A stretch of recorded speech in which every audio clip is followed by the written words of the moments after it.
Assalamualaikum warahmatullahi wabarakatuh. Pada video ini kita akan mempelajari terkait pengurutan parsial atau partial ordering. Kita masuk ke definisi 18. Suatu relasi R pada himpunan S disebut pengurutan parsial atau urutan parsial jika relasi tersebut bersifat refleksif, antisimetris, dan transitif. Ini agak berbeda dengan materi sebelumnya terkait relasi ekivalensi. Kita katakan suatu R ini berelasi ekivalensi gitu ya, jika refleksif, simetris, dan transitif. Sementara pada definisi 18 terkait pengurutan parsial, suatu relasi R pada himpunan S kita sebut sebagai pengurutan parsial atau urutan parsial jika relasi tersebut refleksif, antisimetris, dan transitif. Suatu himpunan S bersama dengan pengurutan parsial R. Jadi R di sini kan relasi yang kita sebut sebagai pengurutan parsial. Maka kita katakan pengurutan parsial R. Jika S ini bersama, artinya kita notasikan dengan buka kurung S, R gitu ya. S, R ini kita sebut sebagai himpunan terurut parsial atau poset. Dan dinotasikan dengan buka kurung S, R. Anggota-anggota himpunan S kita sebut sebagai elemen-elemen dari poset. Jadi di sini buka kurung S, R di sini kita sebut sebagai himpunan terurut parsial atau poset. Di dalamnya itu adalah elemen-elemen poset. Apa di sini? Yang pertama adalah himpunan S. R di sini merupakan relasi pada himpunan S yang kita sebut juga sebagai relasi pengurutan parsial. Relasi yang pengurutan parsial atau terurut parsial. Artinya, kalau mau membuktikan suatu relasi itu pengurutan parsial atau tidak, maka ada 3 nih yang harus terpenuhi, refleksif, antisimetris, dan transitif. Di sini kita akan review ya. Kayak misalkan kita katakan A berelasi B. Kita katakan dia refleksif jika A juga relasi A dengan dirinya sendiri ya. Kita katakan antisimetris untuk antisimetris ini ngebuktiinnya bisa 2 nih. Yang pertama, kalau ada A relasi B gitu ya, dan juga ada B relasi A, maka haruslah A sama dengan B. Atau sekaligus ada A relasi B, tapi tidak ada B relasi A. Jadi nggak ada yang bolak-balik. Jadi tidak ada kalau di representasi relasi atau di digrafnya tidak ada sisi berlawanan arah atau yang bolak-balik gitu ya. Jadi nggak ada gitu ya. Sementara yang ketiga ini transitif, artinya apa? Jika A relasi B dan B relasi C, maka A relasi C. Gitu ya. 3 hal ini harus terpenuhi sedemikian sehingga R kita katakan sebagai pengurutan parsial. Contoh 50, tunjukkan bahwa relasi lebih besar sama dengan, ini pengurutan ya, adalah suatu pengurutan parsial pada himpunan bilangan bulat. Oke, yang pertama kita akan buktikan dia refleksif atau tidak, gitu ya. Lebih besar sama dengan. Oke, di sini karena dia refleksif, maka harus dengan dirinya sendiri, gitu ya. Jadi kira-kira dia refleksif atau enggak, berarti kita ke dirinya sendiri, berarti A lebih dari sama dengan A, gitu ya, kan dirinya sendiri. Karena ketentuan relasinya adalah yang lebih dari sama dengan. Apakah A lebih dari sama dengan A? Iya benar gitu ya. Maka kita katakan relasi lebih besar sama dengan gitu ya adalah relasi yang refleksif. Oke, yang kedua, apakah dia antisimetris? Tadi antisimetris bisa 2 hal kalian membuktikan. Yang pertama, kalau ada A relasi B dan ada B relasi A, haruslah A sama dengan B. Atau nggak ada bolak-baliknya, artinya ada A relasi B, tetapi tidak ada B relasi A, gitu ya. Oke, selanjutnya antisimetris, kita punya informasi bahwa A lebih dari sama dengan B, dan B lebih dari sama dengan A. Dua kondisi ini harus terpenuhi gitu ya, jika A-nya sama dengan B. Contohnya apa? Saya punya 5 lebih dari sama dengan 3. Terus gimana nih? Di mana posisi ini adalah sebagai B, ini adalah posisi A. Di mana posisi di mana B di sini lebih dari sama dengan A. Sementara ini kan 3 ini tidak lebih dari sama dengan A gitu ya. Artinya di sini bisa kita katakan bahwa dalam konteks seperti ini, kalau A relasi B, maka B tidak berelasi A. Dalam konteks ketentuan atau aturan relasinya adalah lebih besar sama dengan.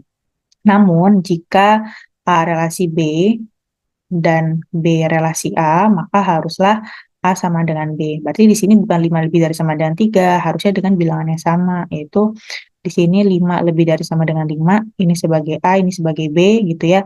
Maka kalau B lebih dari A, gimana? Ya berarti 5 lebih dari 5, maka haruslah A sama dengan B. Maka kita katakan relasi lebih besar sama dengan adalah relasi yang antisimetris. Selanjutnya kita akan mengecek apakah relasi lebih besar sama dengan ini relasi yang transitif atau tidak. Oke, berarti kita ngebuktiinnya gimana? Kita punya A lebih besar sama dengan B. Kita punya B lebih besar sama dengan C. Udah jelas ya bahwa A-nya pasti lebih besar sama dengan C, maka kita katakan dia transitif. Jadi apa kesimpulannya? Jadi kesimpulannya karena relasi lebih besar sama dengan ini merupakan relasi yang refleksif, antisimetris, dan transitif berdasarkan definisi, maka relasi lebih besar sama dengan merupakan suatu pengurutan parsial. Dan himpunan atur urut parsialnya gitu ya, atau buka kurung Z dengan aturannya adalah, dengan relasinya adalah lebih dari sama dengan, ini aturan dari relasinya ya. Ini adalah Z-nya. Ini kalau di konteks definisi tadi kan ini S, R ya. Nah, di sini kan R di sini berelasi pada himpunan S. Berarti di sini lebih besar ini gitu ya merupakan relasi pada himpunan bilangan bulat gitu ya. Oke, jadi buka kurung bilangan bulat koma lebih dari sama dengan ini kita sebut sebagai himpunan terurut parsial atau sebagian atau yang kita sebut sebagai poset. Oke, kita masuk ke contoh 51, relasi keterbagian. Artinya di sini kita punya R adalah himpunan A, B, di mana A membagi B, gitu ya. Apakah dia merupakan pengurutan parsial, gitu ya? Kita harus membuktikannya masing-masing. Yang pertama, dia refleksif nggak? Sebenarnya ini sudah pernah dibuktikan ya di video sebelumnya. Kita ulang kembali. Apakah R di sini refleksif? Iya, kenapa? Karena A membagi A, maka R refleksif. Apakah dia antisimetris gitu? Di sini antisimetrisnya artinya apa? Jika A membagi B gitu ya, dan B membagi A, haruslah A sama dengan B. Atau yang satu lagi, jika A membagi B, maka tidak ada kebalikannya atau tidak ada B membagi A. Nah, ini sebenarnya udah jelas di sini ya, karena 2 membagi 4, tetapi 4 tidak membagi 2. Maka dia relasi R. Nah, di sini adalah anti simetris. Ini kalau ngebuktiin yang bawah ya, tapi kalau ngebuktiin yang atas gimana? Nah, kalian harus menggunakan definisi gitu ya. A membagi B, artinya apa? Terdapat K, sedemikian sehingga B sama dengan A dikali K. Lalu B membagi A, artinya apa? Terdapat M, sedemikian sehingga A sama dengan B dikali M. Oke, kita selesaikan di sini. Substitusi, anggaplah saya substitusi B ke A-nya, jadi A sama dengan A dikali K dikali M. K-nya habis tinggal 1 sama dengan K dikali M atau K sama dengan 1 per M. Ya, di sini K-nya di sini harus bilangan bulat, M-nya juga harus bilangan bulat. Gimana posisinya sedemikian sehingga K bilangan bulat dan M bilangan bulat, maka haruslah K sama dengan M sama dengan 1. Karena K sama dengan M sama dengan 1, kalian balikin lagi aja ke sini gitu ya. Artinya apa? Nah, salah satu aja yang atas boleh, yang bawah boleh sama aja. Jadi kalau A membagi B, maka terdapat K sama dengan 1 yang merupakan bilangan bulat sedemikian sehingga B sama dengan A dikali K-nya adalah 1. Berarti B sama dengan A. Maka di sini kita katakan R antisimetris. Lalu yang terakhir, apakah dia transitif atau tidak? Artinya apa? Jika A membagi B dan B membagi C, apakah A membagi C gitu ya? Oke, A membagi B artinya apa? Terdapat K bilangan bulat sedemikian sehingga B sama dengan A dikali K. Sementara B membagi C artinya apa? Terdapat M bilangan bulat sedemikian sehingga C sama dengan B dikali M. Oke, di sini kita selesaikan gitu ya. Dari di sini C sama dengan B dikali M, B-nya kita substitusi jadi A dikali K dikali M sama dengan A dikali KM. Nah, K-nya bilangan bulat, M-nya bilangan bulat, maka hasil kaliannya juga bilangan bulat. Misalkan N sama dengan KM yang merupakan bilangan bulat. Maka di sini jadinya C sama dengan A dikali M. Nah, N-nya bilangan bulat ya, maka haruslah A membagi C. Kenapa? Karena terdapat N bilangan bulat sedemikian sehingga C sama dengan A dikali M. Sesuai ya. Oke, karena terpilih seperti ini, maka R transitif. Karena R transitif, R antisimetris, dan R refleksif, maka kita katakan bahwa relasi keterbagian adalah suatu pengurutan parsial dengan posetnya di sini atau himpunan pengurutan parsialnya gitu ya, yaitu buka kurung bilangan bulat positif dan notasi relasi keterbagian adalah suatu poset atau himpunan pengurutan parsial.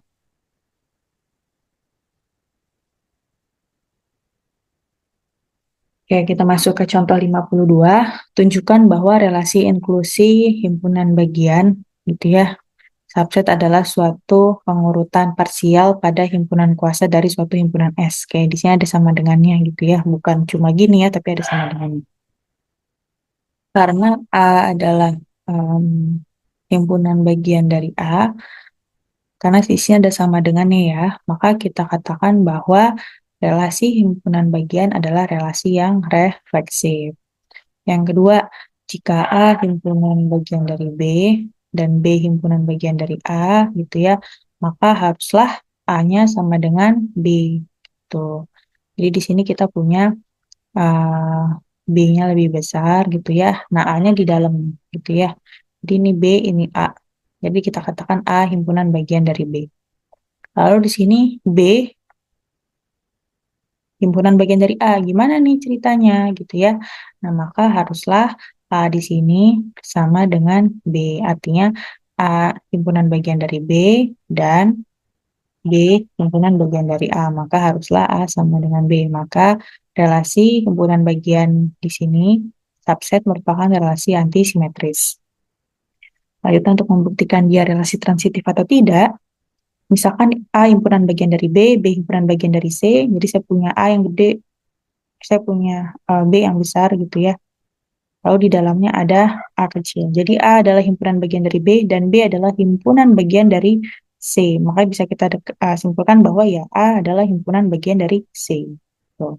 Maka kita katakan relasi himpunan bagian atau subset adalah relasi yang transitif. Oke, karena relasi subset atau himpunan bagian ini bersifat refleksif, antisimetris, dan transitif, maka kita katakan relasi himpunan bagian adalah suatu pengurutan parsial. Dan dari himpunan kuasa S ya. Dan di sini karena kita punya himpunan kuasa S, berarti kan kita semua power atau himpunan kuasa dari ini adalah notasi himpunan kuasa dari S ya. Jadi bukan S tapi dia adalah power set gitu ya, yang merupakan himpunan kuasa dari S. Jadi di sini himpunan pengurutan parsial yaitu ini PS di sini adalah himpunan kuasa dari S dengan relasinya adalah subset adalah suatu poset. Baik, kita akan masuk ke contoh 53. Misalkan diberikan suatu R, di sini R adalah relasi pada himpunan orang, sedemikian sehingga jika X berelasi Y, maka berlaku X dan Y keduanya adalah orang, dan X-nya ini lebih tua daripada Y. Jadi usia X lebih tua daripada Y. Tunjukkan bahwa R bukan merupakan suatu pengurutan parsial. Oke, kalian cari yang refleksif terlebih dahulu, artinya apakah X relasi dengan X, artinya di sini X-nya adalah orang, dan apakah X lebih tua daripada X, kan enggak, gitu ya, maka R tidak refleksif. Jadi, kenapa tidak refleksif? Karena X tidak berelasi dengan X, di mana relasinya ini ketentuannya adalah X dan X-nya di sini adalah orang dan X-nya lebih tua daripada X. Di sini tidak berelasi ya. Maka karena R tidak bersifat refleksif, kita katakan bahwa R-nya bukan merupakan pengurutan parsial. Ketika kalian cek, kira-kira dia antisimetris nggak, transitif nggak? Iya, gitu ya. Sebenarnya sudah, kalau salah satu sifat tidak terpenuhi, maka sudah jelas membuktikan bahwa relasi tersebut bukan suatu pengurutan parsial. Tapi di sini kita coba ya untuk melihat apakah R antisimetris atau transitif atau tidak. Apakah R antisimetris? Iya. Kenapa? Karena di sini eh, jika X berelasi Y dan Y berelasi X, maka harusnya dia orang yang usianya sama gitu ya. Kayak dalam kondisi di sini kita punya X relasi Y. Artinya di sini X berelasi Y, maknanya adalah X dan Y ini sama-sama orang dan kondisinya di sini X-nya lebih tua daripada Y gitu ya. Lalu apakah memungkinkan Y-nya di sini lebih tua daripada X? Kan nggak bisa gitu ya. Oke, maka Y tidak lebih tua dari X dan Y tidak berelasi dengan X. Artinya bahwa R di sini bersifat antisimetris. Ingat ya, ini berbeda dengan simetris. Ini adalah antisimetris. Lalu yang sifat terakhir adalah R di sini transitif atau tidak. Artinya apa? Jika X lebih tua daripada Y dan Y lebih tua daripada Z, maka harusnya X-nya lebih tua daripada Z. Ini benar ya, maka R bersifat transitif. Tapi di sini ada salah satu sifat yang tidak terpenuhi gitu ya, yaitu sifat refleksif, maka R-nya bukan merupakan suatu pengurutan parsial. Selanjutnya ada notasi gitu ya, notasi yang umum dalam poset-poset yang berbeda gitu ya. Simbol-simbol yang berbeda seperti kurang dari sama dengan, himpunan bagian, dan membagi digunakan untuk menotasikan suatu pengurutan parsial gitu ya. Jadi ketentuannya apa gitu ya. Jadi ketentuan relasi di mana relasi tersebut merupakan pengurutan parsial gitu ya. Ada notasinya masing-masing ketentuannya, ada kurang dari sama dengan, himpunan bagian maupun membagi. Itu dari contoh sebelumnya. Oke, kita membutuhkan suatu simbol yang dapat digunakan ketika kita membahas relasi pengurutan, gitu ya. Namanya juga berurut, gitu ya, dalam sembarang poset. Dan kita notasikan, artinya apa? A paling besar atau paling banyak B. Ya, ini kan sama aja kayak notasi A kurang dari atau sama dengan B. Berarti kan di sini ya A paling banyak atau paling besarnya itu B, gitu ya. Kayak notasi ini digunakan untuk menunjukkan bahwa pasangan terurut A, B merupakan anggota dari relasi R dalam sembarang poset S, R. Jadi di sini R-nya di sini adalah suatu relasi pada himpunan S gitu ya. Dan R di sini adalah pengurutan parsial, maka pasangan terurut A, B yang merupakan elemen dari R di sini ada di dalam poset S, R. Notasi ini digunakan karena relasi kurang dari sama dengan pada himpunan bilangan real adalah contoh yang paling umum digunakan dalam pengurutan parsial. Notasi A paling banyak B di sini mirip dengan simbol kurang dari atau sama dengan. Oke, perhatikan nih, gitu ya, intinya bahwa notasi paling banyak di sini gitu ya menunjukkan relasi dalam poset apapun, bukan hanya pada relasi kurang dari sama dengan. Kayak kita punya A di sini kurang dari B gitu ya. Menunjukkan bahwa kayak dia A paling banyak B gitu ya, tetapi dia tidak boleh sama dengan. Maka di sini sama dengannya nggak ada gitu ya. Kayak selain itu notasi A kurang B di sini juga dapat bermakna A kurang dari B atau kita balik yaitu B lebih besar dari A. Jadi di sini notasi untuk kekhususan gitu ya. Jadi ini mirip-mirip kayak notasi kurang dari sama dengan, tapi dalam konteks kita membahas relasi pengurutan parsial dan kurang dari sama dengan adalah umum, maka kita gunakan ini ya, atau ini. Kalau yang sebelah kanan artinya apa? Artinya ya dia kayak kurang dari gitu ya, artinya A paling banyak B. Sementara kalau yang notasi yang sebelah kiri di sini kurang dari, tetapi dia tidak sama dengan. Berarti kalau misalkan A kurang dari B, berarti A paling banyak B, tetapi A tidak sama dengan B. Atau kita bisa informasikan bahwa ini artinya apa? A kurang dari B, atau kita balik baca dari kanan, B lebih dari A. Kita masuk ke definisi 19. Elemen-elemen A kecil dan B kecil dari suatu poset S, kurang dari sama dengan, kita katakan sebanding jika salah satu, ini walaupun kurang dari sama dengan, ini adalah sudah jelas ya bahwa dia adalah relasi yang kita sebut sebagai pengurutan parsial. Jadi bukan sembarang kurang dari, tetapi dia memang sudah dibuktikan pengurutan parsial. Kita katakan sebanding jika salah satu A kurang dari sama dengan B atau B-nya kurang dari sama dengan A berlaku. Ini atau salah satu gitu ya. Jika A dan B adalah elemen-elemen dari S sedemikian sehingga A kurang dari sama dengan B dan B kurang dari sama dengan A tidak berlaku, maka kita katakan A dan B tidak sebanding. Oke, ini artinya negasinya gitu ya, negasinya atau diganti dengan dan. Maka kita katakan dia tidak sebanding. Jadi kita katakan sebanding kalau memenuhi salah satu yaitu A paling banyak B atau B paling banyak A. A kurang dari sama dengan B atau B kurang dari sama dengan A gitu ya. Ya dia adalah notasi bukan kurang dari sembarangan gitu ya, tapi dia adalah menyatakan pengurutan parsial. Ya, contoh 54, dalam poset bilangan bulat positif dan membagi, tentukan apakah 3 dan 9 ini sebanding atau enggak. Dan tentukan apakah 5 dan 7 ini sebanding apa enggak. Kayak kita katakan bahwa tadi 3 dan 9 banding, berikan kayak tadi ya, kita katakan sebanding jika memenuhi salah satunya gitu ya. Berarti kita katakan sebanding jika 3 membagi 9 atau gitu ya, 9 membagi 3.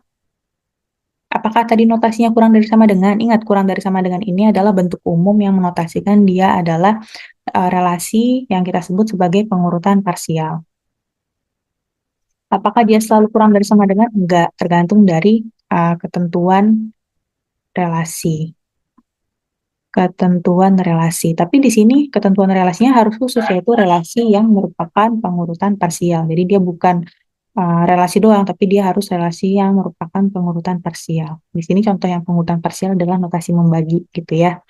Kenapa dia pengurutan parsial? Karena dia refleksif, sudah dibuktikan tadi. Dia adalah antisimetris, dan dia transitif gitu ya. Oke, 3 dan 9 sebanding enggak? Kita katakan sebanding jika 3 membagi 9 atau 9 membagi 3. 3 membagi 9 benar nih. 9 membagi 3 enggak? Kan enggak. Ya, maka kita katakan 3 dan 9 ini sebanding. Oke, lalu 5 dan 7 sebanding enggak? Gitu. Kenapa? Di sini kita punya informasi bahwa 5 tidak membagi 7 dan di sini 7 tidak membagi 5. Memenuhi enggak salah satunya? Tadi kan salah satunya adalah berarti kita katakan sebanding, ini bentuk umumnya ya, sebanding jika A membagi B atau B membagi A. Yang di sini terpenuhi, nah yang bawah di sini nggak terpenuhi nih. Kenapa? Karena dua-duanya tidak membagi. Maka kita katakan bilangan bulat 5 dan 7 tidak sebanding. Karena 5 tidak membagi 7 dan 7 tidak membagi 5. Semoga bisa dipahami dengan baik untuk contoh 54. Sifat parsial digunakan untuk mendeskripsikan pengurutan parsial karena pasangan elemen yang ini mungkin tidak dapat dibandingkan. Jadi walaupun pengurutan parsial bisa aja dia tidak bisa dibandingkan. Contoh yang mana? Contoh yang tadi gitu ya, yang bilangan bulat positif dengan ketentuan relasi, di mana relasi itu adalah pengurutan parsialnya adalah membagi. Walaupun dia merupakan pengurutan parsial, dia adalah poset atau himpunan pengurutan parsial, di mana relasi membagi ya, atau keterbagian adalah pengurutan parsial. Nah, kita katakan parsial, kenapa? Karena dia itu bisa sebanding atau bisa tidak sebanding. Contohnya apa? Tadi kita punya informasi bahwa 3 dan 9 ini, 3 dan 9 ini sebanding.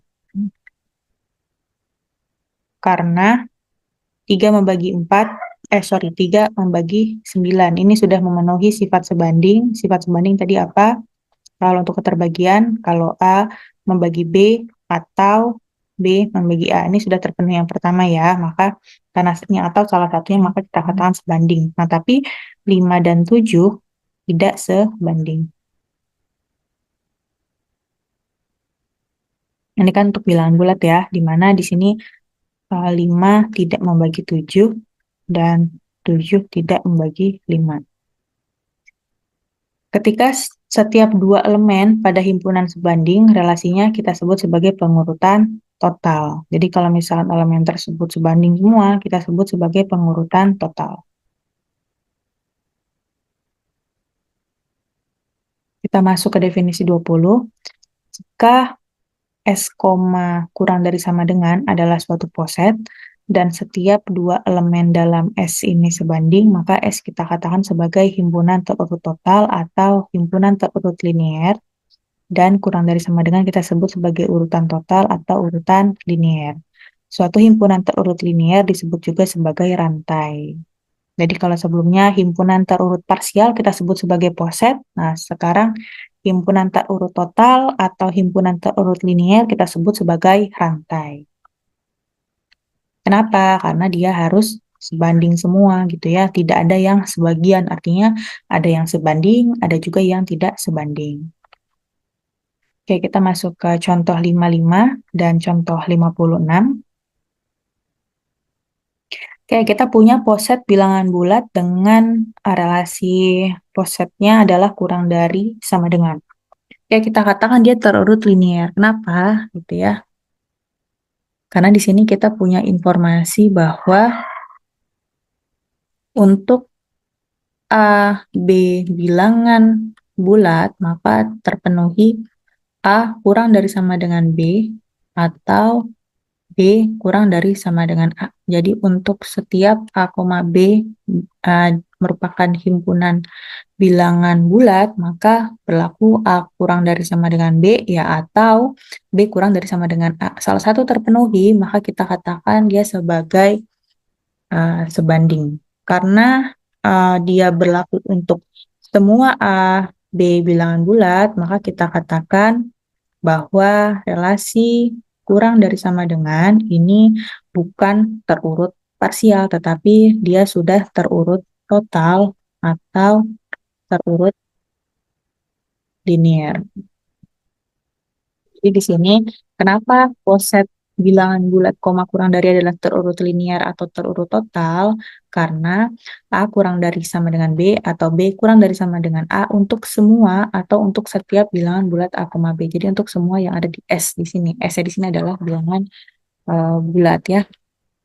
Oke, contoh 56, bilangan bulat positif dengan relasi keterbagian tidak terurut linier gitu ya.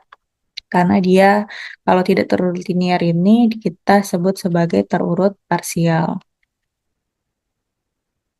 Kenapa? Karena di dalam bilangan bulat positif ini kita ambil kontraeksampelnya, contohnya 5 dan 7, di mana di sini 5 tidak membagi 7 dan 7 tidak membagi 5. Artinya 5 dan 7 ini tidak sebanding. Karena ada 57 ini siapa? 57 ini kan juga merupakan himpunan bilangan bulat positif S-nya gitu ya. Karena ada anggota dari bilangan bulat positif yang tidak sebanding, maka kita sebut sebagai terurut parsial. Dengan demikian, poset bilangan bulat dengan keterbagian adalah tidak terurut linier atau tidak terurut total.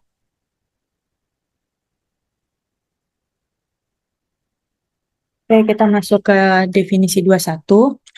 Poset S, kurang dari sama dengan adalah himpunan terurut yang baik jika himpunan tersebut adalah suatu poset, sedemikian sehingga kurang dari sama dengan ini adalah suatu pengurutan total atau linier, dan semua atau setiap himpunan bagian tak kosong dari S memiliki elemen terkecil. Baik, kita akan masuk ke contoh 57.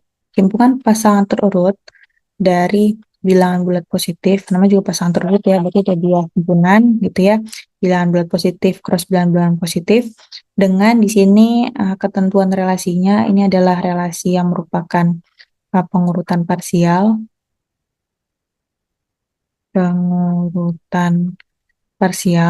gitu ya. Oke, notasinya apa? Jadi A1, A2, pengurutan parsial kurang dari sama dengan B1, B2, jika A1 kurang dari B1 atau jika, jadi salah satu ya, atau jika A1 sama dengan B1 dan A2 kurang dari sama dengan B2, gitu ya, adalah suatu himpunan terurut baik atau well order set. Oke, ini akan kita tinggalkan ya, karena ada di exercise Rosen nomor 53. Oke, kita cari yang bukan himpunan terurut baik gitu ya. Jadi di sini himpunannya bukan himpunan bilangan bulat positif, tetapi ini adalah himpunan bilangan bulat. Oke, dalam hal ini gitu ya, pengurutan kurang dari sama dengan ini bukan merupakan himpunan terurut yang baik gitu ya. Bukan. Kenapa? Karena himpunan Z ini gitu ya, memiliki himpunan bagian yang merupakan bilangan bulat negatif, di mana dia tidak memiliki elemen terkecil. Jadi kita terus berujung sampai menuju min tak hingga. Sementara kalau untuk yang bilangan bulat positif kan dia nilai paling kecilnya berapa gitu ya, yaitu paling kecilnya adalah 1. Tapi ini tidak memiliki elemen terkecil, maka kita katakan dia bukan himpunan terurut yang baik.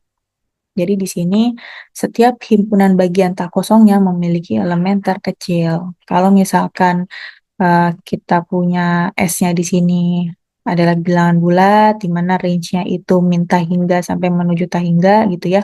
Dia punya elemen terkecil enggak? Enggak, karena dia tidak memiliki elemen terkecil, maka kita katakan himpunan bilangan bulat dengan pengurutan kurang dari sama dengan bukan merupakan himpunan terurut yang baik.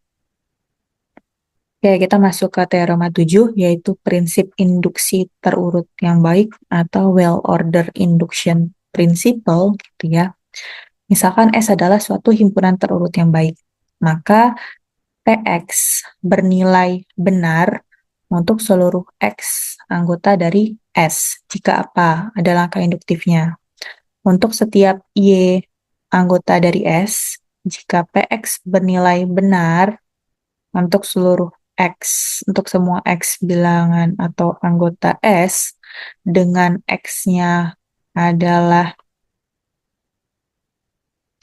pengurutan kurang dari gitu ya, jadi X kurang dari Y pengurutan kurang dari, maka PY-nya juga bernilai benar. Jadi kalau sebelah kirinya benar, maka yang sebelah kanannya benar gitu ya.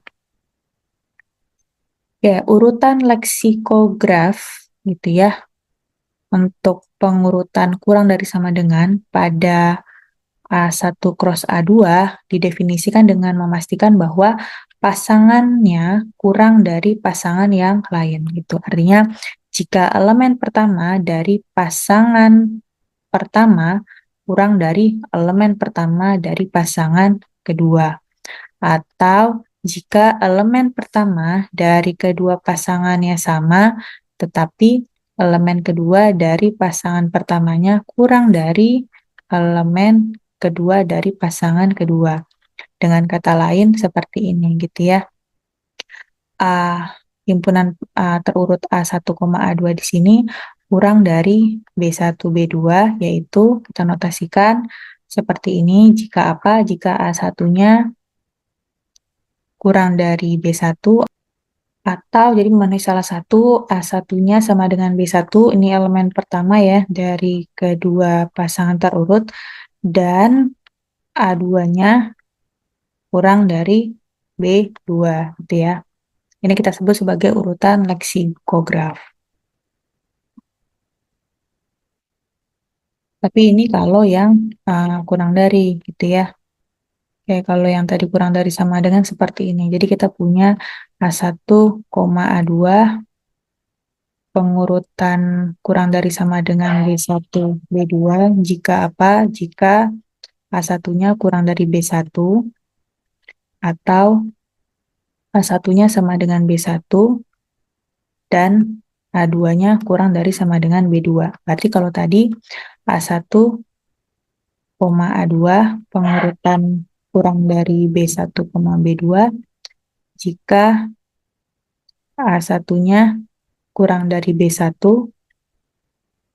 gitu ya, atau A1 sama dengan B1 dan A2-nya kurang dari B2. Contoh, tentukan apakah 3,5 ini pengurutan kurang dari dengan 4,8 gitu. Lalu 3,8 dengan 4,5, 4,9 dengan 4,11. Pada poset bilangan bulat terus bilangan bulat dengan relasinya adalah pengurutan kurang dari sama dengan. Jadi relasi kurang dari sama dengan ini kita sebut sebagai urutan leksikograf yang dibangun dari relasi kurang dari sama dengan biasa pada himpunan bilangan bulat. Oke, yang pertama, oke tadi notasinya apa gitu ya, urutan leksikograf. Jadi kalau misalkan kita katakan A1, A2, pengurutan kurang dari gitu ya, kurang dari B1, B2 jika A1-nya kurang dari B1 atau A1-nya sama dengan B1 dan A2-nya kurang dari B2 ya. Oke, kita cek 3,5 dengan 4,8. Kita punya di sini A1, A2, B1, B2. Yang pertama, A1 kurang dari B1 enggak? A1 kurang dari B1. Memenuhi yang pertama gitu ya. Kan ini atau baris salah satu, maka dia benar. 3,8 dengan 4. Ini 3, ini kurang dari 4. A1 kurang dari B1. Ini A1, A2, B1, B2. Karena A1 kurang dari B1, maka ini juga benar ya. Kenapa? Karena 3 kurang dari 4. Ini untuk yang A1-nya kurang dari B1. Oke, sementara yang satunya, kondisi ketika 4,4, berarti ini kondisi ketika yang di sini ya. A1 sama dengan B1. Tapi harus satu lagi yang terpenuhi, dan A2-nya harus kurang dari B2. Oke, berarti dicek. Di sini adalah A1, A2, B1, B2. A1 sama dengan B1 udah benar ya. Apakah A2 kurang dari B2? Oh iya benar gitu ya. Maka kita katakan 9 kurang dari 11. Jadi sebenarnya kalian udah pernah dapat informasi gitu ya terkait urutan leksikograf. Oke, perhatikan bahwa di sini ada 4 tupel ya. 1, 2, 3, 5, dan 1, 2, 4, 3. Karena elemen-elemen pada dua posisi pertama gitu ya, sama dan bersesuaian, tetapi di posisi ketiga pada 4 tupel pertama gitu ya, berarti yang di sini gitu ya, yaitu 3, kurang dari posisi ketiga pada 4 tupel kedua, berarti 4. Karena 3 kurang dari 4, nah maka di sini berdasarkan urutan leksikograf yang didasarkan pada relasi kurang dari sama dengan, nah berarti dia terpenuhi gitu ya. Ya, contoh 60 ini kalau kita mau membahas himpunan string menggunakan huruf kecil pada bahasa Inggris dengan menggunakan urutan huruf di alfabet. Artinya ya kalau A kurang dari B, B kurang dari C, dan seterusnya gitu ya. Urutan leksikograf pada himpunan string dapat kita bangun. Gimana caranya? Contoh di sini ya. Decret kurang pengurutan kurang dari discrete gitu. Suatu string kita katakan pengurutan yang lebih kecil dari string yang kedua. Berarti ini adalah string pertama, ini adalah string kedua. Jika ada atau nih, berarti dia ada dua kemungkinan ya. Jika huruf di string pertama, berarti string pertama ya, di posisi pertama ketika kedua string mulai berbeda berada sebelum huruf di string kedua di posisi yang bersesuaian. Jadi di sini kita punya DI sama DI juga ya. Nah, di sini C, di sini S. Nah, maka di sini kurang dari. Lalu di sini juga S, C, S, C, R, ini sama EE. Nah, ini T. Nah, tapi ini ada kelebihan nih, NAS. Nah, ini yang kedua. Jika string pertama dan string kedua sama, bersesuaian di semua posisi, berarti dari posisi 1, 2, 3, 4, 5, 6, 7, 8-nya ada 8 posisi ya. Tetapi string kedua memiliki lebih banyak huruf. Nah, ini lebih banyak huruf gitu ya. Maka ini juga kita katakan kurang dari ini. Jadi ini sama nih, tetapi yang sebelah kanan ini atau string yang kedua kelebihan huruf gitu ya. Maka juga notasi pengurutan kurang dari. Oke, lalu ini ada DIS, DISC, RE. Nah, ini E-nya, ini T gitu ya. Ini kurang dari. Ada DISCR, DISCR, E, E, T, T yang terakhir, E di sini kurang dari I gitu ya. Jadi ini adalah urutan leksikograf pada himpunan string dengan menggunakan urutan huruf di alfabet. Secara umum kita dapat merepresentasikan suatu poset berhingga, yaitu X, S, pengurutan kurang dari sama dengan menggunakan prosedur berikut. 1. Mulailah dengan menggambar graf berarah untuk relasi yang diberikan. Karena suatu pengurutan parsial ini pasti refleksif, maka pasti ada loop A, A di semua simpul A. Jadi, hapus loop ini, gitu ya. Jadi, kalau kita mau merepresentasikan poset berhingga, gitu, ada loop-loopnya, kita hapus. Selanjutnya, hapus semua sisi yang harus berada dalam pengurutan parsial. Karena ada sisi-sisi lain dan sifatnya transitif. Artinya, hapus semua sisi X, Y jika ada X kurang dari Z dan ada Z. Oke, ini harusnya karena transitif, kalau X, Y berarti X kurang dari Z, Z kurang dari ini harusnya Y ya. Maka nanti kan kalau transitif ada X kurang dari Y atau himpunan terurut X, Y. Nah, maka ini juga harus dihapus. Selanjutnya susun setiap sisi sehingga simpul awal berada di bawah simpul akhir. Hapus semua anak panah di sisi yang berarah karena semua sisi mengarah ke atas. Tuh. Ini contohnya kita sebut sebagai diagram Hasse gitu ya. Diagram Hasse untuk di sini biasanya kan kita punya S, yang seperti ini gitu ya. Di sini S-nya adalah 1, 2, 3, 4. Nah, di sini pengurutan kurang dari sama dengannya menggunakan notasi kurang dari sama dengan yang biasa. Oke, di sini kita punya 1, 2, 3, 4 udah kita jabar ini. 1 kurang dari dengan dirinya sendiri, 1 kurang dari 2, 2 dengan dirinya sendiri, 2 kurang 3, 3 dengan dirinya sendiri, 3 kurang dari 4, 4 dengan dirinya sendiri. Lalu 1 kurang dari, kan kalau kurang dari 2 udah ada nih panahnya di sini ya, maka 1 sudah pasti kurang dari sama dengan 3, 1 juga kurang dari sama dengan 4, 2 juga kurang dari sama dengan 4. Kenapa? Karena 2 sudah kurang dari sama dengan 3, gitu ya. Oke, ini sebelah kiri ini adalah semua pasangan terurut dari suatu relasi kurang dari sama dengan. Oke, untuk kita membuat diagram Hasse gitu ya. Pertama, looping-loopingnya kita hapus. Jadi hapus, hapus, hapus, sedemikian sehingga menjadi yang sebelah kanan. Dan yang kedua, yang transitif kalian hapus. Ini adalah transitif nih. Ini transitif. Kenapa? Karena jika 1 kurang dari 2 dan 2 kurang dari 3, maka haruslah ada 1,3. Ini dihapus.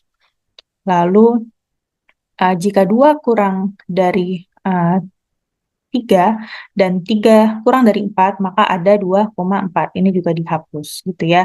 Pokoknya yang transitif-transitif ini dihapus. Berarti apa? Berarti kita hanya tinggal 1, 2, 3, 4. Dan panahnya juga dihapus. Jadi loopnya dihapus, transitifnya dihapus, dan panah-panahnya dihapus. Jadi tinggal 1, 2, 3, 4. Ini yang bagaimana cara kita mengkonstruksi diagram Hasse untuk himpunan 1, 2, 3, 4 dengan pengurutannya adalah kurang dari sama dengan. Langkah-langkah ini didefinisikan dengan baik, gitu ya, jadi pengurutan baik. dan hanya sejumlah langkah berhingga yang perlu dilakukan untuk suatu poset berhingga. Ingat bahwa kalau kita katakan sebagai well order gitu ya, kalau dia memiliki elemen terkecil, berarti dia harus berhingga gitu ya. Ketika semua langkah telah dilakukan, diagram yang dihasilkan berisi informasi yang cukup untuk merepresentasikan pengurutan parsial. Diagram yang dihasilkan kita sebut sebagai diagram Hasse dari poset S, pengurutan kurang dari sama dengan. Misalkan S dan pengurutan kurang dari sama dengan adalah suatu poset. Kita katakan Y, anggota dari S, menutupi elemen X yang merupakan anggota dari X, S jika X-nya di sini kurang dari Y, dan tidak ada elemen Z, sedemikian sehingga X kurang dari Z kurang dari Y, jadi nggak ada di tengah-tengahnya gitu ya, tidak transitif. Himpunan pasangan X, Y sedemikian sehingga Y-nya kita katakan menutup X disebut sebagai relasi tertutup dari poset S, pengurutan kurang dari sama dengan.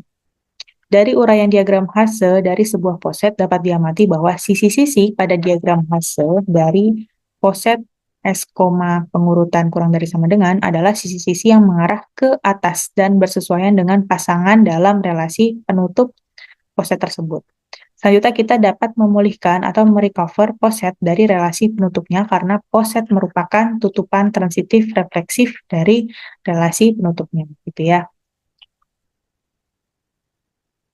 Contoh 61, gambar diagram Hasse yang merepresentasikan pengurutan parsial A, B, di mana A membagi B, gitu ya. Ini A membagi B tadi sudah diinformasikan bahwa dia adalah pengurutan parsial. Kenapa? Karena dia refleksif, antisimetris,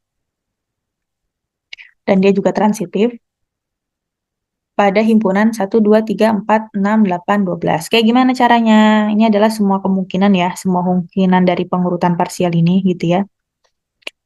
1 membagi 1, 2 membagi 2, artinya membagi dirinya sendiri, dia adalah refleksif, lalu dia antisimetris, dan dia transitif. Nah, gimana caranya untuk membuat diagram Hasse seperti yang kotak terakhir? Pertama, loop-loopnya kalian hapuskan menjadi kotak yang kedua. Lalu, yang transitif-transitif juga kalian hapuskan. Ini kalian hapuskan gitu ya.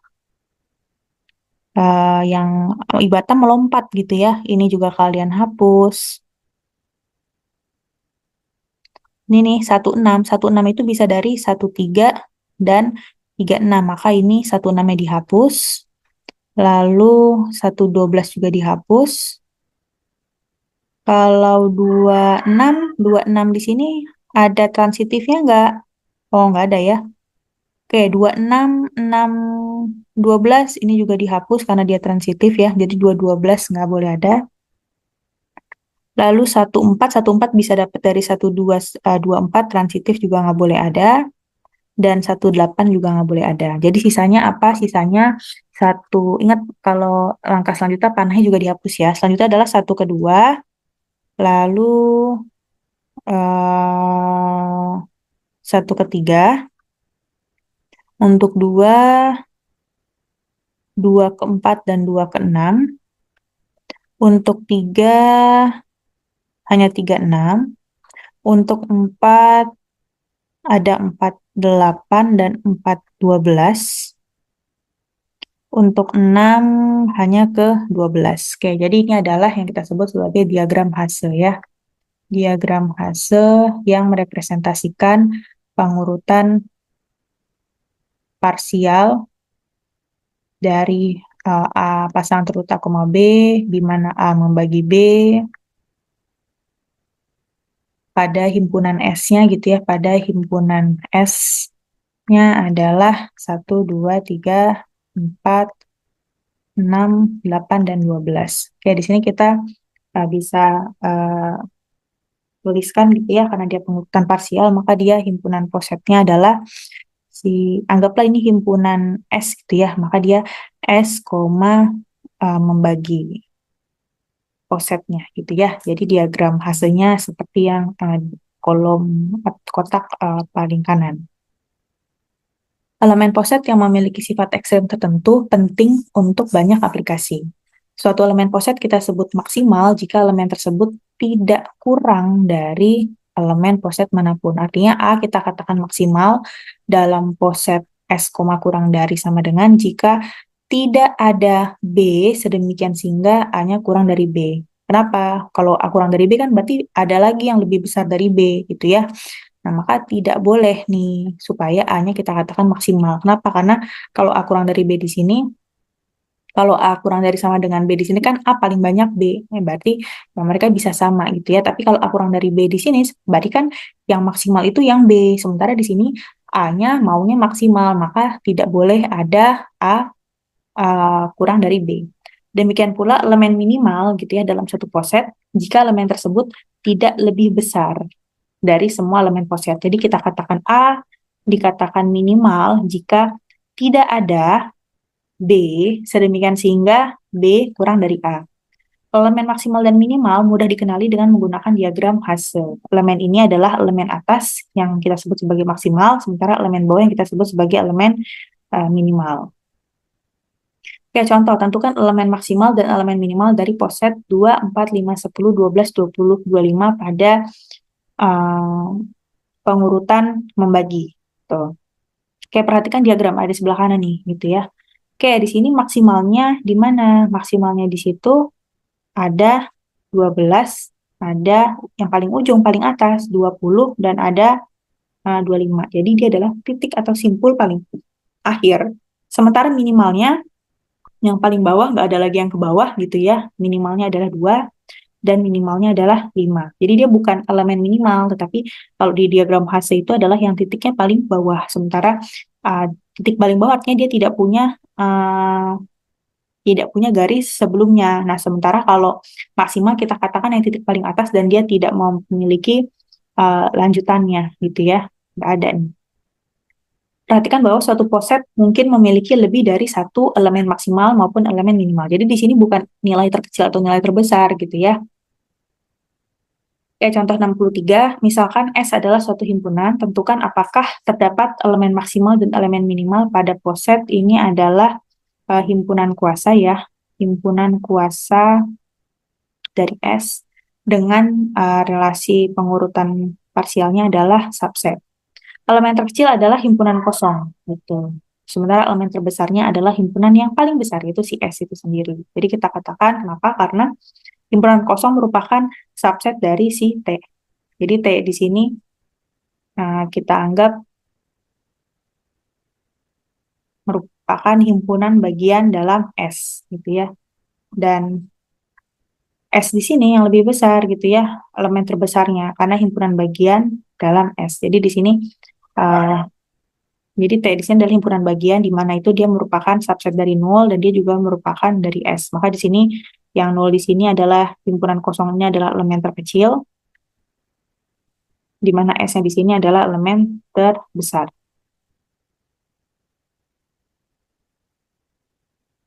Contoh 64, tentukan apakah ada elemen terbesar dan elemen terkecil pada bilangan bulat untuk pengurutan parsial membagi. Oke, bilangan bulat 1 adalah elemen terkecil, gitu. Kenapa? Karena 1 membagi N untuk semua N bilangan bulat positif. Jadi di sini 1 adalah bilangan bulat, 1 ini adalah elemen terkecil. Oke, sementara elemen terbesar ada nggak? Nggak ada, karena kan dia ingat bahwa kita katakan elemen terbesar dan elemen terkecil kalau dia berhingga, gitu. Sementara kalau bilangan bulat positif, benar sih paling kecilnya adalah 1 gitu ya, tapi dia paling besar nggak punya gitu ya. Kenapa? Karena tidak ada bilangan bulat terbagi habis oleh semua bilangan positif, maka poset ini tidak memiliki elemen terbesar, karena dia dari 1 sampai menuju tak hingga gitu, jadi nggak ada nih elemen terbesarnya. Terkadang dimungkinkan untuk menemukan elemen yang lebih besar sama dengan terhadap semua elemen dalam suatu himpunan bagian A dari suatu poset S, pengurutan parsial kurang dari sama dengan. Jika U adalah elemen dari S, sedemikian sehingga A kurang dari sama dengan U untuk semua A elemen A, maka U-nya disebut sebagai batas atas dari A. Demikian pula kalau ada elemen yang kurang dari sama dengan terhadap semua elemen di A, jika L adalah elemen dari S, demikian sehingga L-nya kurang dari sama dengan A, maka L-nya kita sebut sebagai batas bawah gitu ya. Jadi kalau A kurang dari U, ya berarti di mana A-nya di sini adalah elemen dari A besar, maka U di sini kita sebut sebagai batas atas himpunan A. Sementara kalau di sini L-nya kurang dari A gitu ya, A-nya di sini adalah himpunan A, maka L di sini kita sebut sebagai batas bawah A. Baik, kita masuk ke contoh 65. Tentukan batas atas, batas bawah dari himpunan berikut. Oke, kita punya A, B, C gitu ya. Kita punya A, kita punya B, kita punya C. Kita cari batas atasnya dulu. Apakah A adalah batas atasnya? Bukan. Kenapa? Karena A-nya di sini kurang dari B dan kurang dari C. Apakah B kurang dari apakah B merupakan batas atasnya? Bukan, karena C di sini tidak berhubungan dengan B. Lalu yang mana yang di atasnya ini ya? Si E, sudah jelas ke atasnya F, J, dan H. D, batas atasnya enggak, karena dia bukan merupakan batas atas dari D. Maka kita katakan batas atasnya itu adalah E, F, J, dan H. Sementara batas bawahnya itu adalah si A. Kenapa A? Karena A-nya di sini adalah kurang dari sama dengan A, A-nya di sini kurang dari sama dengan B, dan A-nya kurang dari sama dengan C. Jadi si A-nya ini adalah batas bawahnya, sementara E, F, J, dan H adalah batas atasnya. Oke, kita masuk ke contoh selanjutnya. Ada J dan H, kita punya J dan H gitu ya. Oke, yang mana yang batas atasnya? Dia nggak punya A lagi nih, atasnya nggak ada, maka dia tidak memiliki batas atas. Nah, batas bawahnya gimana? Apakah F adalah batas bawahnya? Iya ya. Apakah E batas bawahnya jelas? C batas bawahnya jelas. Jadi kalian ikutin aja alurnya. A batas bawahnya iya.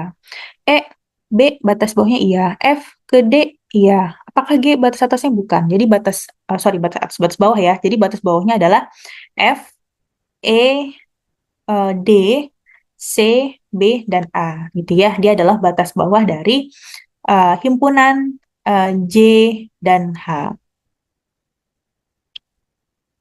Oke, selanjutnya ada AC, DF, gitu ya. Kita punya A, C, D, dan F. Yang paling tertinggi F nih, gitu ya. Oke, berarti yang mana nih himpunan batas atasnya, gitu ya. Batas atasnya ini paling tinggi kan si F ya. Apakah F merupakan batas atas dari semuanya? F jelas ya, kurang dari sama dengan F.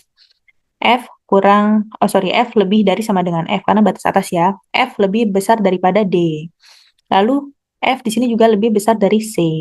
F lebih besar dari A, maka F adalah batas atas. Ada lagi nggak yang lain? Ya udah yang di atasnya. Selanjutnya F mana? Ini ke arah A dan ke arah J. Jadi batas atas untuk A, C, D, F adalah F, J, dan H. Ya, sementara batas bawahnya mana? Ya udah kalian cari yang paling kecil, yaitu si A. Maka batas bawahnya adalah si A. Kenapa?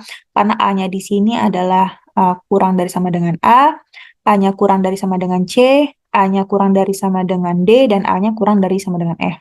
Apakah B adalah batas bawahnya? Enggak. Kenapa? Karena B-nya tidak kurang dari si A, gitu ya. Jadi sini batas bawahnya ada satu, yaitu si A itu sendiri. Himpunan terurut parsial dengan setiap pasang elemen yang memiliki batas atas terkecil dan batas bawah terbesar, jadi dia sendiri ya, kita sebut sebagai lattice. Lattice memiliki banyak sifat khusus. Dalam aplikasinya, lattice digunakan dalam berbagai ilmu terapan seperti model aliran informasi dan memiliki peran penting dalam aljabar boolean. Kita masuk ke lemma 2. Setiap pose tak kosong berhingga, kita notasikan dengan S dengan pengurutan parsial kurang dari sama dengan, memiliki paling tidak satu elemen kecil. Ingat ya, kurang dari sama dengan ini adalah notasi umum. Artinya boleh pengurutan parsialnya kurang dari sama dengan, membagi, dan sebagainya gitu ya. Memiliki paling tidak atau minimal satu elemen terkecil. Oke, demikian materi terakhir terkait pengurutan parsial. Semoga bermanfaat, semoga bisa dipahami dengan baik. Terima kasih. Wassalamualaikum warahmatullahi wabarakatuh.